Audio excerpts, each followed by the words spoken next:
Hi, everybody. This is Dan Sullivan, and this is the next episode of the Free Zone Frontier.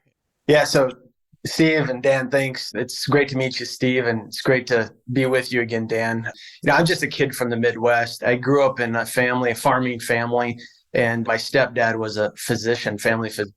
And, I grew up in a farming community, but also in a physician family that did house calls and did all that, standard primary care. He was a general practitioner, which did everything. And I went through my life. I got my first job at 16 on a factory floor, and I got fed up in 24 hours and quit my job and started a window washing company. So I've always just kind of had that I don't like working for anyone else type of mentality. And then I'm starting to sound like Joe Polish now. Window washing, carpet cleaning. Yeah, it's a little bit. Yeah, he's in Joe's clutches already. Yeah. So, with that kind of spirit in my background, I got also frustrated by medicine as I went through medicine training. I got kind of annoyed by what was in the textbooks. I got fascinated by what was not in the textbooks. Every doctor would tell you, 50% of what they learned in medical school was wrong. Things were changing that fast. So I ended up making a decision to do my PhD, and I was a slow learner. I did the MD PhD track, and I ended up being enamored with what wasn't known and what needed to be developed to be able to transform medicine and focus on the problems that existed. And medicine just became so palliative in so many ways that we just fixed the problem. We put a Band-Aid on things. We gave a medicine to alleviate the symptoms. And there really wasn't a curative approach. And that was always innately frustrating. And I enjoyed my PhD developmental biology, regenerative medicine field. And then, it's amazing how life works, right? As a graduate student, Shinya Yamanaka and Jamie Thompson discovered induced pluripotent stem cells. And that was in the Bush era of the embryonic stem cell debates of the world. And then iPS cells suddenly became the solution to no embryos made or destroyed and had all the potential of pluripotent cells. And so that was really at a very informative period of my career where I said, why not? Why not use this technology? Why not use this to fundamentally cure diseases? And the disease that I became passionate about is congenital heart disease. So fast forward through my medical training, my residency, my fellowship, my first 10 years of my career at Mayo Clinic. And I can confidently say now, 2 days after strategic coach, that I am an entrepreneur with a specialty in curing congenital heart disease. I'm so glad we had that recorded, because for you to say that so both emphatically, but I have that realization is one of those breakthrough moments. It is. That changes the trajectory of your life. That's great. Yeah. I have so many questions, but we're not recording the podcast yet, are we, Dan? Oh, yeah, we're on. We've been on for... Oh, yeah. Yeah. Oh, great. No. Fantastic. I never leave the green room out of the podcast. The thing that captured me right away, and I think Tim and I kind of hit a note very, very quickly after we met on the trip. The thing was, I got a sense right off the bat. I said, you're not just creating a cure in a particular branch of medicine. It seems to me that you're creating a model for a entirely new approach to medicine, period. He's got a very interesting model that I think we should start off with, but talk about the problem first, because the congenital heart disease, up until now, it's been pharmaceutical Band-Aids, basically, that they've been using mainly to deal with something that they just had no other solution to. So can you talk about kind of the tragedy, because it's one of the more tragic of diseases, because it's already detectable at the fetal stage? And can you just talk about, because a lot of people just don't realize, one is the frequency of it, but the other thing they don't understand is just the hardship aspect for the individual. I mean, the baby in the making, and then also the parents. And I think also the medical practitioners who are working with us, it's tragic for them. Yeah. So let me start by telling a story, Dan. You may have heard me share this story before, but it's really when I first experienced the tragedy of congenital heart disease as a person. I was in medical school training to be a cardiothoracic surgeon. I was doing my PhD in developmental biology. I spent every extra minute I had in the cardiac OR for many years, 3-4 years. And I got to know some amazing clinicians, surgeons at the Children's Hospital of Wisconsin in Milwaukee, Wisconsin. And I developed a trust and rapport with them. And I was in the OR with them frequently. And there was a week that I remember, and I remember it because I feel guilty. To this day, I feel guilty about this story. We were doing a surgery on a very small child that required a Norwood operation, a few days old, had less than 50% chance of surviving the surgery, but there was 0% survival without the surgery. So you had to do it. Long procedure, extremely talented team. And we get the child out of the OR doing well. And I literally remember high-fiving each other walking out of the OR, that we were part of a team that just accomplished an amazing feat. And as a medical student, is there anything more intoxicating, addicting, or motivating than being part of an experience like that? But quickly, within days, I was in the clinic seeing a 4-year-old child that had had this surgery 4 years earlier, had 3 or 4 multiple surgeries after that. And we now were telling this child's family that there was nothing we could do for this child, that the heart was failing, they had high antibodies, they weren't a transplant candidate. And you looked in the eyes of the mother when you now are sharing the news that there's nothing else we can do. And that made me feel incredibly guilty about 2 days earlier when we were celebrating. Celebrating what? Celebrating 4 years of extending the life of a child. That's something to celebrate, no doubt. But that's not what we were celebrating at the time. We were celebrating that we cured this child. Little did we realize that we really were just delaying a more painful conversation, because we're not fundamentally curing anything. We're palliating it. Boy, that didn't sit well with me. That bothered me for a long time. And I tell the story today, it bothers me that I had that feeling, but I'm grateful for that learning at the same time. So what is the reality with congenital heart disease? That 1 in 100 children are born with some form of congenital heart disease. 1 in 100. That's pretty rare, but also not very rare, depending on your perspective. These kids in the most severe forms will have to have multiple surgeries and will not have more than a 50% survival till their 5th birthday. So 50% survival to their 5th birthday is a reality of the best care in the world. And that's so bad that there's many first world countries that don't even offer these surgeries for these kids. They recommend and demand comfort care. That's the reality as we sit here today and talk about this in 2022, right? So it's tragic. It's life and death of a child. It's nobody's fault for this. It's not mother's or dad's fault that they get into these situations. It's stochastic of who finds themselves facing this reality.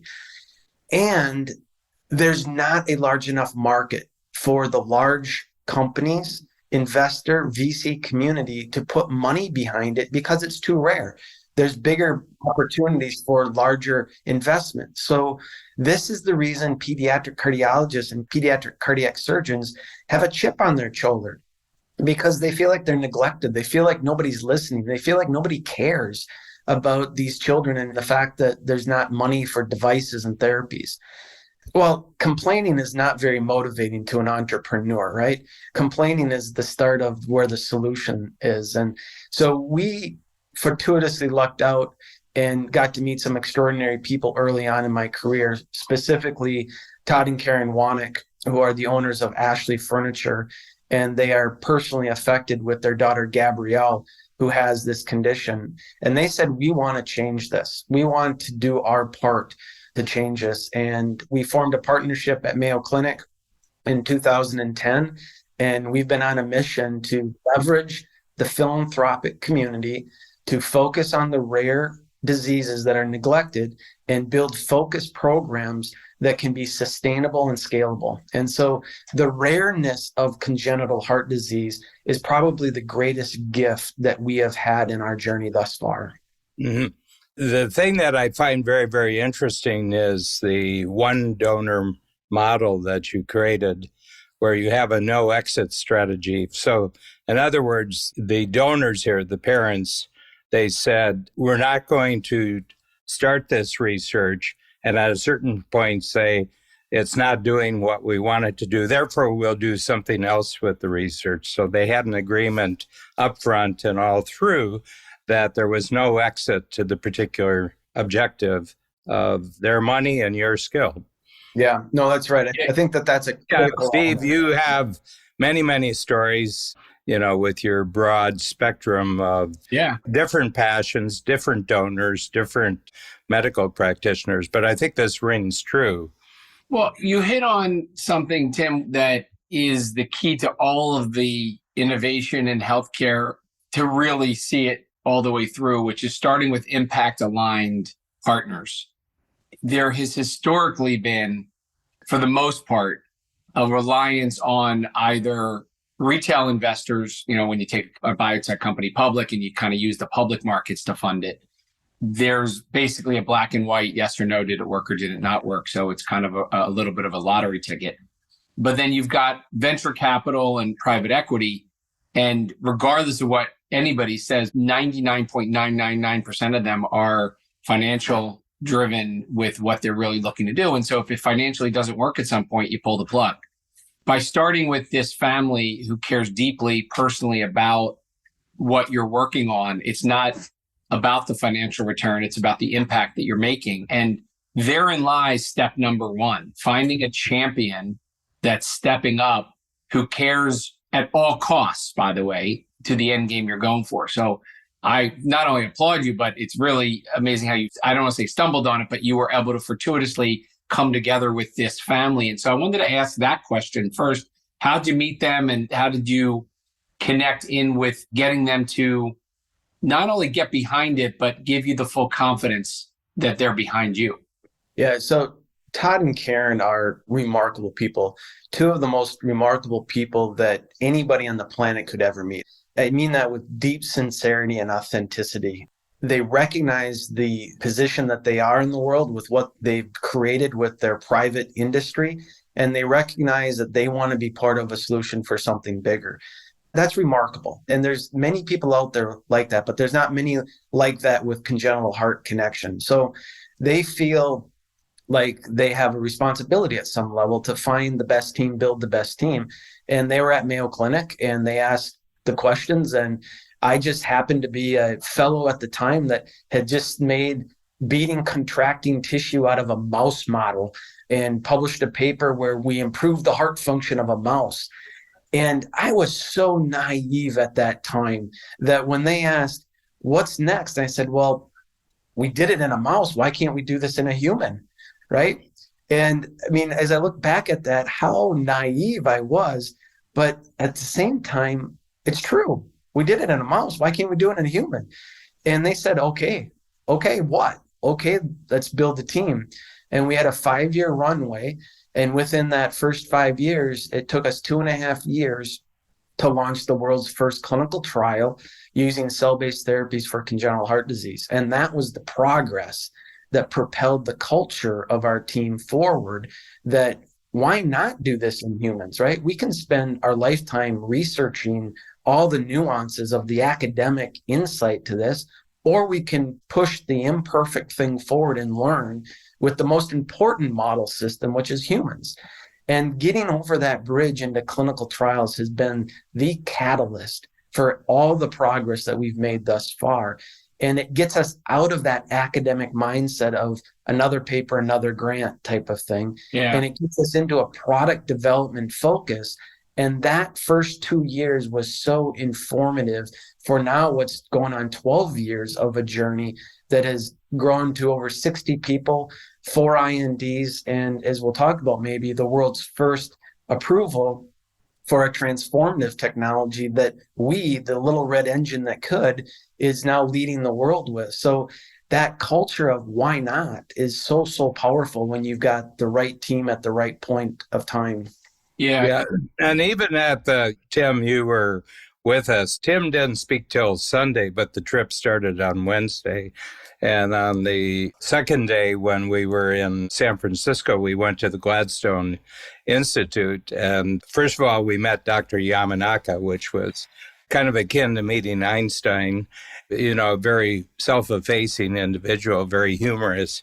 But in one of the other parts of the trip, we went into an actual lab where they had, it might have been mouse, and they had created the stem cell solution, and it was in a petri dish, and it was related to muscle, I think. And it was really funny because it was just a petri dish with a fluid. It was like a soup. And all of a sudden, part of the surface of the soup went thump, thump, thump, thump, thump, thump. And then they said in 15 minutes, the whole dish will be going thump, thump, thump, thump. And you have to appreciate it's really hard. There's no brain there. There's no brain there. It's the muscle itself. The intelligence is in the cells. So I'm sure you had that sort of sensation that I did. You were probably an old hand at this, but I was sitting there and I said, this is really quite extraordinary. It never gets old to see those beating cardiomyocytes under the microscope. And that's what we did 12 years ago. And now we've scaled that to billions of cardiomyocytes. And we have a manufacturing facility that's vertically integrated with this vision. And we are producing 1/4 to half of your heart muscle from a piece of your skin. So from a piece of your skin, 9 months later, we can put in the palm of your hand half of your heart mass of beating, contracting heart muscle tissue. And that's a miracle at some level, a decade ago. And now it's a commodity. And what we're doing is we're bringing that forward to make a product that not only is focused on congenital heart disease, but will enable partners to scale this and make a self-sustaining, self-managing industry around this technology that will feed back resources to continue to be focused on congenital heart disease. We will never lose our focus on congenital heart disease, and we will scale as partners and technology allows to grow this industry. But it all starts with the rare, the focused, and a philanthropic investor that can jumpstart this. Because once it gets jump-started, it can take on a growth strategy that's not academic. And that's really we haven't solved that, but that's the journey that we are aspiring to continue to build out. Okay, we've done the first thing you have to do when you create a mystery film. We've grabbed the audience, and the audience is now captured. So we're just going to say this is part 1, and don't miss part 2. Steve, just to wrap up our first podcast here. So Steve, just your sense, because from a global standpoint and looking at many different disciplines here with many, many breakthroughs, what's your sense of the discovery story that Tim has told so far? Well, what I think, first of all, it's an incredible story, and it is a model that I think for entrepreneurs, and let's call them innovators who aren't even yet entrepreneurs, as we were talking about before we started recording today. For innovators and entrepreneurs, the idea of understanding how to find partners from the very beginning who are impact aligned is literally the difference between success and failure. So this could have been a very different 12-year period, not only for you, but for the people that you're impacting. Had it not started from the very beginning with what you hear about in Strategic Coach a lot is batteries included, energy providing, impact aligned partners who are supportive of what you're doing. Hard stop. I don't want to run past that point because that is what so many people, whether they are research in the lab, whether they are entrepreneurs with ideas, whether they are doctors who want to start something, they fail to see how critical just the relationships you wrap around you are. And I know it wasn't luck, it was serendipity that brought you together with Todd and Karen. And by the way, they'll feel the same way as well. You came to them, they came to you at a perfect time. But had that not happened, right, we might not be sitting here. They might not have the feeling and the progress they've had. And so step one, and by the way, I love the science, but I'm going back up one level to say, how'd you even get here?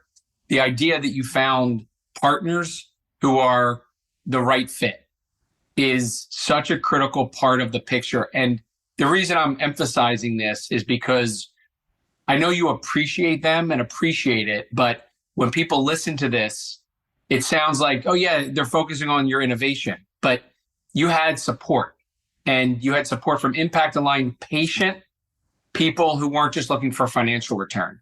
And I can't tell you how often entrepreneurs come in, they got a bunch of money raised, or they found a VC, or they found angels who are just quickly talking about financial return. You're 12 years in and you're just getting to and through clinical trials and at the, I think, beginning of what your journey's about, 12 years in. So you need to have a 25-year or longer, if not lifetime, as you just mentioned, a mission and vision, and then find partners. So anyway, I just wanted to emphasize that as incredible as everything is you're doing, I'm just enamored by the ability that you had to 12 years long now have a partnership that not only you speak so highly of, but have had such progress with, and how critical of a part of the ingredient that is.